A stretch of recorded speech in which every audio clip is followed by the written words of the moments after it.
जय सनातन धर्म की। प्रिय सनातनियों, आप सभी का स्वागत है हमारे इस कार्यक्रम में। सनातनियों, कल शाम को दिल्ली के अंदर लाल किले के पास में एक कार विस्फोट हो गया है। बहुत लोग मारे गए हैं। घटना बड़ी है। अब जब जांच एजेंसियां इसके तह तक पहुंचेंगी, रिजल्ट निकालेंगी, किसकी इन्वॉल्वमेंट है, क्या परिस्थिति है, वो तो बात का विषय है।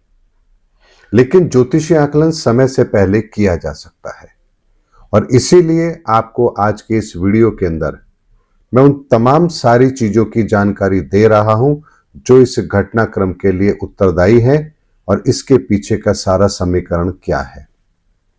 सनातनियों, जब ये विस्फोट हुआ है, ये घटना हुई है, उस समय पर वृषभ लग्न बन रहा है और भारत का भी वृषभ लग्न ही है। और ग्रहों की परिस्थिति ऐसी है कि तीसरे भाव में चंद्रमा और बृहस्पति गज केसरी योग बना रहे हैं। छठे भाव में सूर्य और शुक्र है। सप्तम में मंगल और बुध है। 11वें में शनि है। ये कुछ परिस्थितियां हैं ग्रहों की जो उस समय पर बन रही है। लेकिन यहां सबसे महत्वपूर्ण बात जो है वो समझने की ये है कि वृषभ लग्न के अंदर यदि इन ग्रहों की परिस्थिति में एक घटना हुई है तो इस घटना के पीछे का पूरा समीकरण क्या बनता है, इसी को डिकोड करके आप लोग के सामने मैं रख रहा हूं। बृहस्पति की दृष्टि सप्तम पर होगी।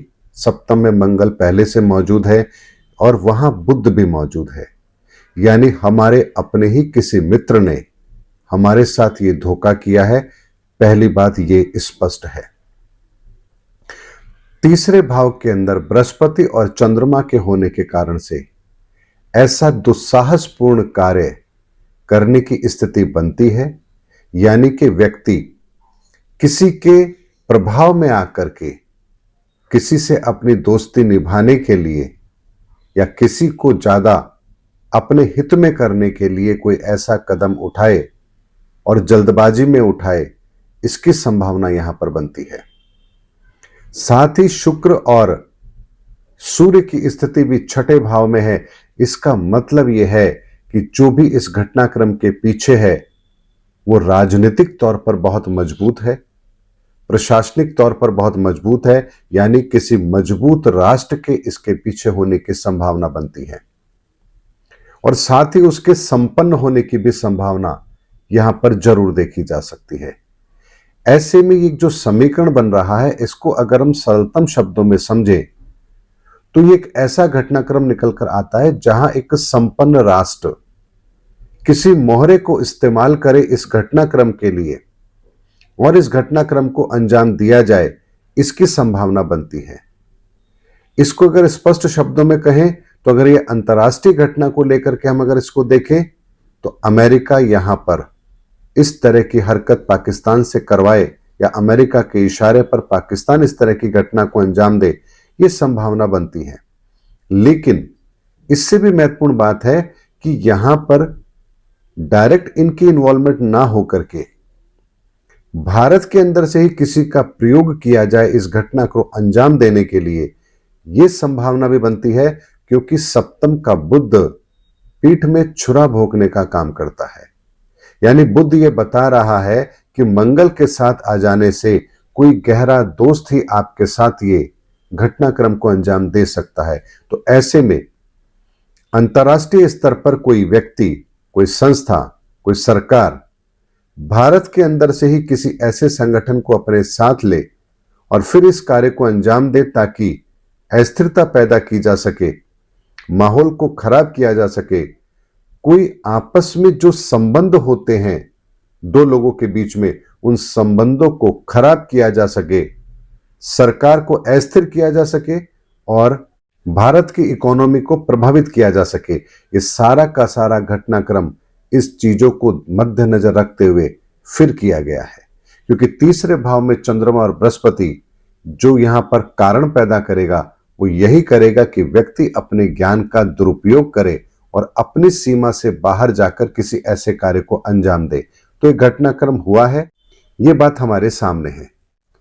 सूर्य और शुक्र की स्थिति मारक की नहीं है, लेकिन फिर भी छठे भाव में होने का मतलब यह है कि इन दोनों चीजों को यानी कि सरकार को और हमारे इकोनॉमी को प्रभावित करने का प्रयास किया जाएगा, लेकिन इस घटनाक्रम से इन दोनों पर कोई फर्क नहीं पड़ेगा, ये बात भी निश्चित है। हां, थोड़ी बहुत हलचल जरूर होगी, लेकिन इसका कोई बड़ा इंपैक्ट ना सरकार के ऊपर आएगा ना भारत की इकोनॉमी के ऊपर आएगा।